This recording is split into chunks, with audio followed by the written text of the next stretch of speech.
एक ऐसी सभ्यता जो 5000 साल पहले दुनिया की सबसे उन्नत सभ्यताओं में से एक थी, जहां के लोग साफ सुथरे घरों में रहते थे। हर गली में नालियों की सटीक व्यवस्था थी, जहां वजन और माप के एक जैसे पैमाने थे और जिनका व्यापार मेसोपोटामिया तक फैला हुआ था। वो सभ्यता थी सिंधु घाटी सभ्यता। लेकिन इतनी विकसित, इतनी संगठित सभ्यता अचानक इतिहास के पन्नों से गायब कैसे हो गई? क्या इसे किसी प्राकृतिक आपदा ने मिटा दिया, या फिर किसी बाहरी आक्रमण ने, या कुछ ऐसा हुआ जो आज तक रहस्य बना हुआ है? तो आइए जानते हैं आखिर कैसे हुआ सिंधु घाटी सभ्यता का अंत। तो सिंधु घाटी सभ्यता की खोज 1921 में हुई थी, जब पुरातत्वविद दयाराम साहनी ने पाकिस्तान के पंजाब में हड़प्पा नामक जगह पर खुदाई की। अगले साल 1922 में मोहनजोदड़ो की खोज आर.जी. बनर्जी ने की। दोनों खुदाइयां ब्रिटिश पुरातत्वविद सर जॉन मार्शल के निर्देशन में हुई थी। इन खुदाइयों से निकले अवशेष, जैसे ईंटों से बने घर, सीधी सड़कें, नालियों की व्यवस्था, मिट्टी के बर्तन, खिलौने और सीलें, ये सब ये साबित करते हैं कि यह सभ्यता दुनिया की सबसे प्राचीन शहरी सभ्यताओं में से एक थी। पर अब सवाल ये उठता है, इसे सिंधु घाटी सभ्यता ही क्यों कहा गया? क्योंकि यह सभ्यता सिंधु नदी और उसकी सहायक नदियों झेलम, चिनाब, रावी, सतलज और घग्गर हकरा के किनारे बसी थी। घाटी का मतलब होता है नदी के आसपास का क्षेत्र। इसीलिए सिंधु घाटी सभ्यता को इंडस वैली सिविलाइजेशन कहा गया। हड़प्पा, मोहनजोदड़ो, लोथल, कालीबंगन, राखीगढ़ी, सभी नगर इसी विशाल नदी तट के आसपास बसे थे।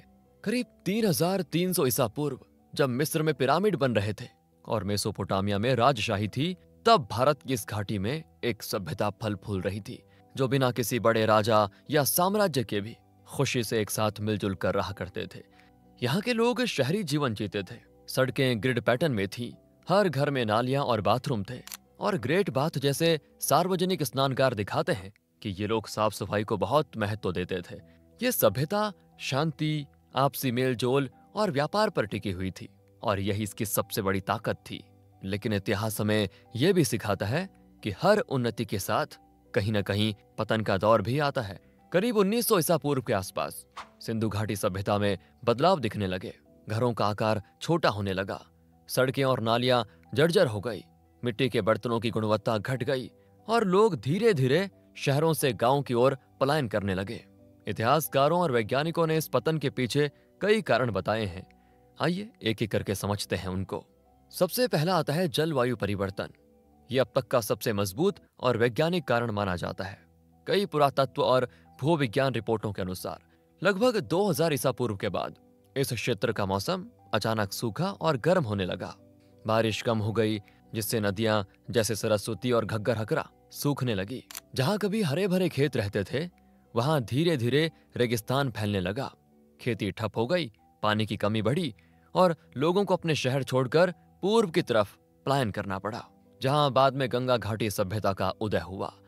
नासा और आईटी खड़गपुर की हालिया रिपोर्ट बताती है कि घग्गर हकरा नदी, जिसे कई लोग सरस्वती नदी भी कहते हैं, धीरे धीरे सूख गई।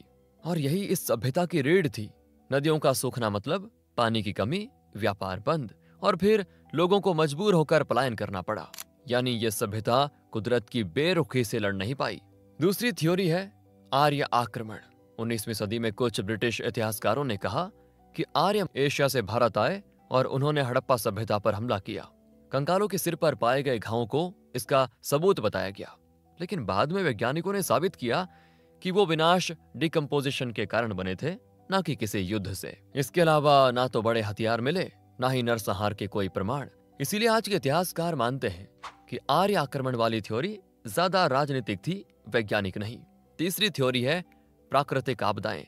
कई भूगर्भीय रिपोर्ट बताती हैं कि इस क्षेत्र में उस समय भूकंप और बाढ़ बार बार आती थी। मोहनजोदड़ो की खुदाई में मिट्टी और राख की परतें मिली हैं, जो किसी बाढ़ या आग का सबूत है। कुछ जगहों पर नदियों ने अपना रास्ता बदल लिया, जिससे शहर जलमग्न हो गए और पानी से कट गए।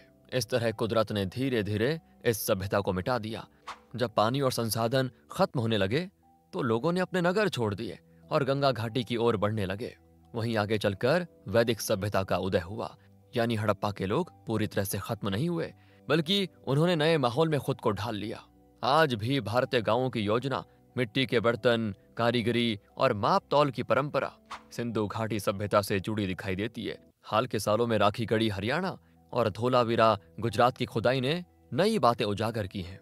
डीएनए रिसर्च से पता चला है कि हड़प्पा के लोग स्थानीय भारतीय मूल के थे, यानी भारत की सभ्यता बाहर से नहीं आई बल्कि यहीं की भूमि पर विकसित हुई।